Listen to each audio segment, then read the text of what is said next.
Right now, it appears to be the biggest bust in NBA history. I don't recall, even with Kwame Brown, Michael Olowokandi, and others, I don't recall a number one overall pick in the NBA draft.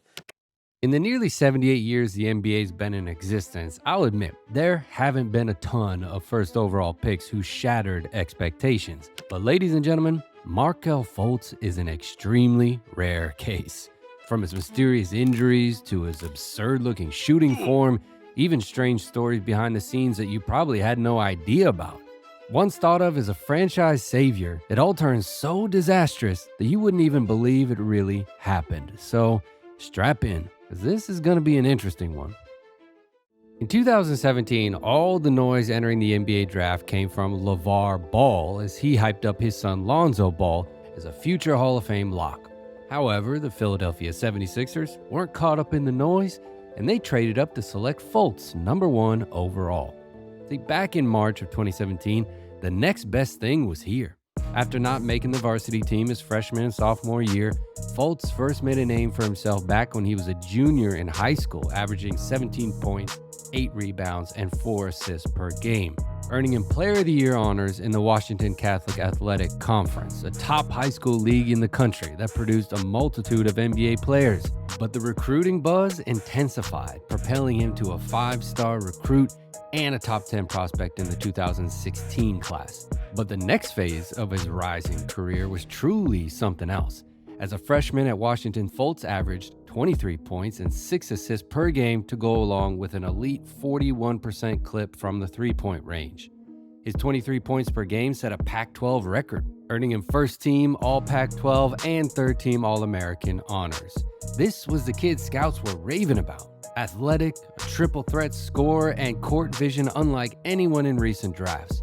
One scout all but promised Fultz would be no worse than a top 5 pick in the upcoming NBA draft, even though his team was only 9-22 on the season. But that's just how special he was. So the consensus was clear.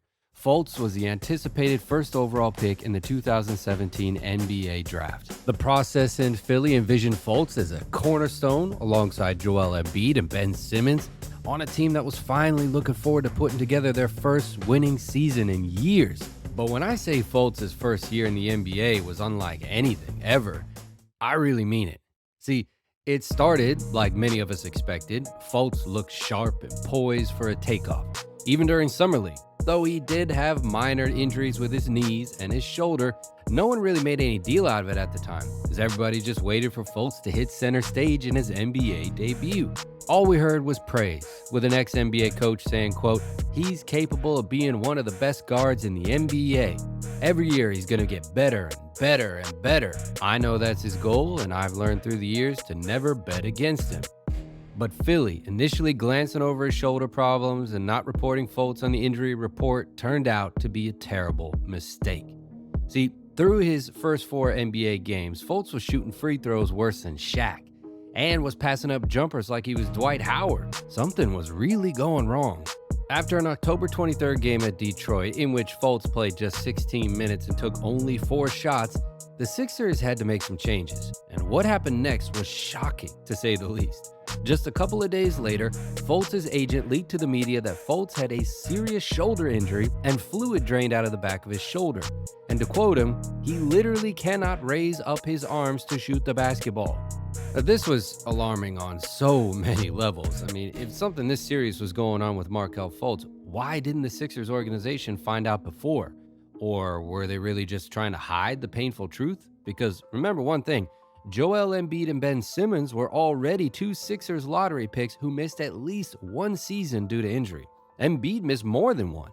With Fultz's injuries becoming public, this was a bad look for the franchise. Even though the Sixers announced after that Detroit game that Fultz would miss the next 3 games, that wasn't even remotely the case. The next time Fultz would play an NBA game was over 5 months later, when he returned against Denver, but somehow looked even worse than before he left.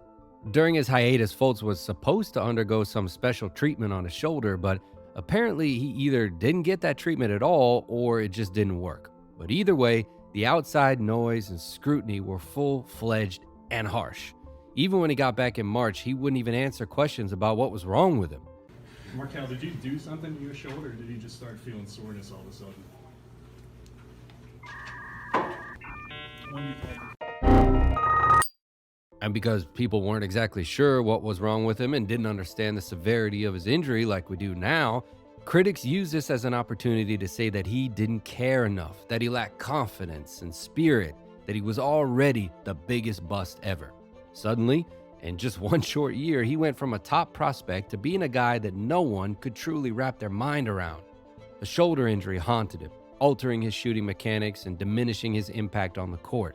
The statistics, which were a stark reality check, revealed a player struggling to find his footing as he finished his rookie season averaging 7 points and 47% from the free throw line. In the following season, everyone understood that after what happened in his rookie year, this would be his last shot to prove himself with the Sixers. Now, in spurts, it looked like he could play, even though his numbers weren't exactly meeting standards. But clearly, his shoulder was still bothering him, and it limited his aggressiveness on the court. I mean, this was the same guy who shot 41% from three in college a year and a half earlier.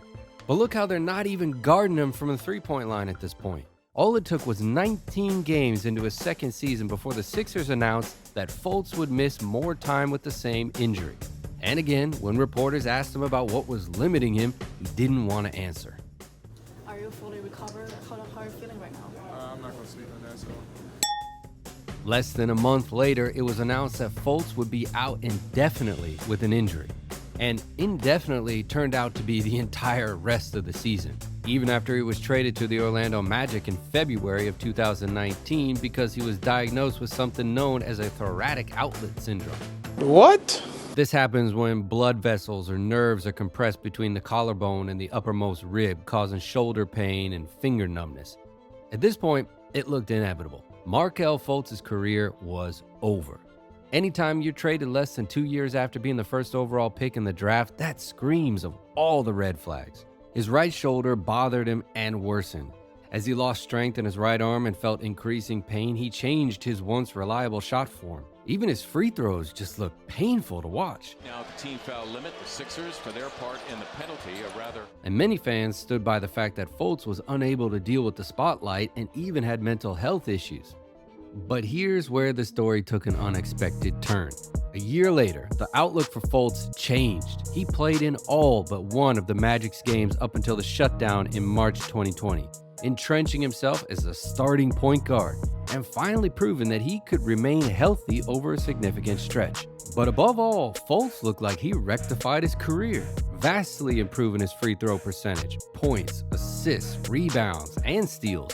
But in a league that comes down to long-range shooting more than ever before, questions still remained about Fultz's future because he was still shooting just 25% from three as the team's starting point guard. Was Orlando really ready to commit to Fultz for years to come? Well, there was a big problem. Teams still wouldn't bother to guard him from the perimeter. But he really began showing progress in his assertiveness and his playmaking, something he excelled at going back to his college days.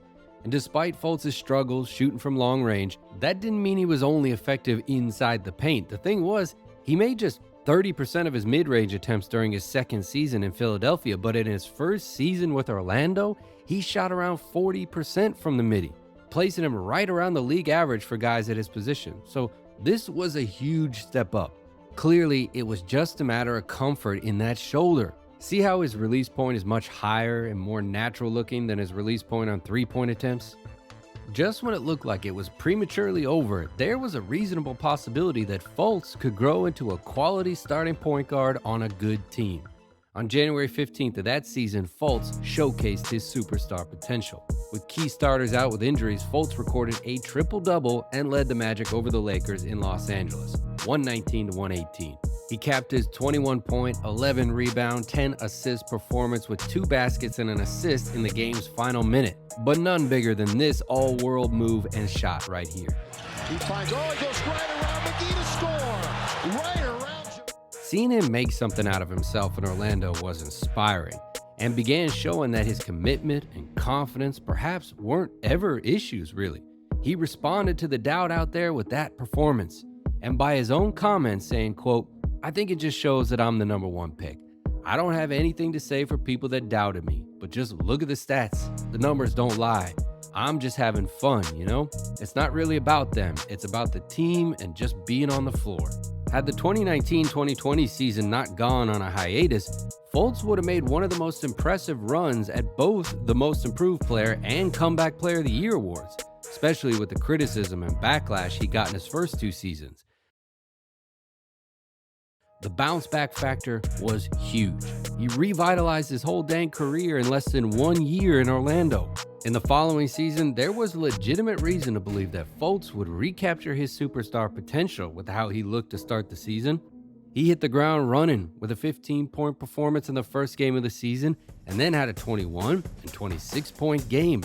As the starter and the primary decision maker on offense, Fultz was playing star caliber minutes. But unfortunately, in an early January game against the Cavs, just 8 games into the season, Fultz went down with an ACL tear and would go on to miss the rest of the season. In the first 7 games before the injury, Fultz was averaging a career best 14.3 points and 6.1 assists. And it was translating to the scoreboard too, leading the Magic to a 5-2 start.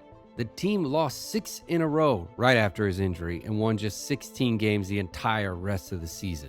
This injury right here, even to this day, was maybe the difference between Fultz blossoming into an all-star caliber player and an average role player. ACL tears are serious, we know that. But for a guy with a rough injury history like Fultz, who is just barely starting to trend in the right direction, this injury was devastating. Fultz returned close to the end of the following season and got to play in just 18 games with a minutes restriction. But just 7 months later, even before the start of the next year's preseason, Fultz's bad luck struck again as he suffered a toe injury during a workout. He did miss the first 21 games of the season, but that didn't seem to bother him the rest of the season as Fultz came back and put together a career year. When he returned from his injury, he didn't miss a single game the rest of the way. That is the kind of durability the Magic needed to see from their hopeful starting point guard of the future. And as he kept easing into his role, he even began correcting one of his biggest flaws, his three-point shooting, making 31% from deep. Yes, that still wasn't exactly good, but when you consider where it once was, way down there in the 20% range, that uptick was a pretty significant one. And the other huge thing was the condition of his shoulder. As you can see with his shot at the end of the last season, his set point on his release looked a lot more natural, matching how he shoots his mid-range shots. This gives us hope moving forward that as the shoulder finally reaches full form, perhaps he can get back to his elite shooting like he had in college. Still, even this season, Fultz hasn't been healthy so far, playing in just a handful of games. And even though the reality may be that Fultz won't ever be the most durable player, we can't hide from the fact that Fultz went from being a superstar prospect to a bust to an above-average starter. That's a pretty unique roller coaster, considering he's only been in the NBA for 7 seasons. But nonetheless, Fultz is on the cusp of taking that star leap if he can avoid the injury bug moving forward. The Magic are off to their best start in a long time, and with what we've seen in the recent past with how well the team meshes with number 20 in the lineup, Fultz is a valued player in the NBA today, even though he may be flawed. And let's not forget he's only 25 years old with room to grow. So tell me, what kind of career do you think Fultz will have moving forward? And how surprised are you that Fultz was able to bounce back after a horrible start to his career? Is he really a bust? Let us know down in the comments and we'll see you in the next one. Thanks for watching.